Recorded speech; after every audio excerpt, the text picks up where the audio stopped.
Hi friends, இன்றைக்கி புளி சாதம் எப்படி செய்யலாம் பார்க்கலாம் வாங்க.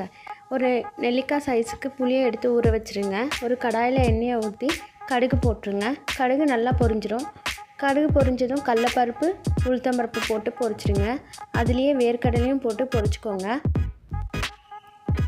நல்லா பொரிஞ்சதுக்கப்புறம் ஒரு 6-7 காஞ்ச மிளகாவும் கருவேப்பிலையும் போட்டு பொரிச்சிடுங்க. இது பொரியறதுக்குள்ளே நம்ம கரைச்சி வச்சுருக்க புளி தண்ணியை எடுத்துக்கலாம். என்னென்னா இதில் கருப்பு புளி இருந்தால் ரொம்ப டேஸ்ட்டாக இருந்திருக்கும்.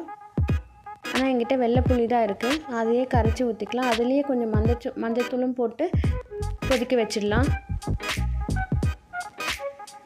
நல்லா கொதிச்சதுக்கப்புறம் பெருங்காய பொடியும் போட்டுக்கோங்க. பெருங்காயத்தூள் போட்டு நல்லா கொதிக்கட்டும். கொதிச்சிட உடனே இறக்கி வச்சிடலாம். இதுக்குள்ளே நம்ம இதுக்கு தேவையான பொடியை ரெடி பண்ணிக்கலாங்க. இன்னொரு பக்கம் இன்னொரு கடாயை வச்சு ஒரு 5 மிளகா போட்டு காஞ்ச மிளகா போடுவோம்.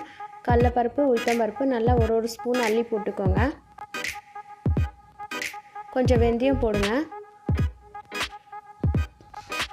கருவேப்பிலையும் போட்டு நல்லா வறுத்து எடுத்துக்கோங்க. நல்லா வறுத்து எடுத்துகிட்டு அதை மிக்சியில் போட்டு வச்சுருவோம். நம்ம குழம்பை பார்த்தா நல்லா கொதிச்சுட்டு இருக்கும். நல்லா குழம்பை கொஞ்சம் ஆற விடலாம். குழம்பு ஆற வச்சதுக்கப்புறம் நம்ம வடித்து வச்சுருக்க சாதத்தையும் ஆற வச்சிடலாம். ஆற வச்சு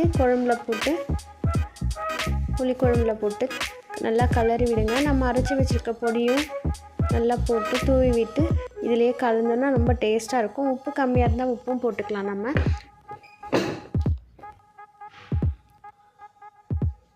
இவ்வளோதாங்க, புளி சாதம் ரெடி. நீங்களும் செஞ்சு பார்த்து கமெண்ட் பண்ணுங்கள், லைக் பண்ணுங்கள், சப்ஸ்கிரைப் பண்ணுங்கள். டேஸ்ட் பண்ணி பார்த்து எனக்கு கமெண்ட்டில் சொல்லுங்கள். தேங்க்யூ.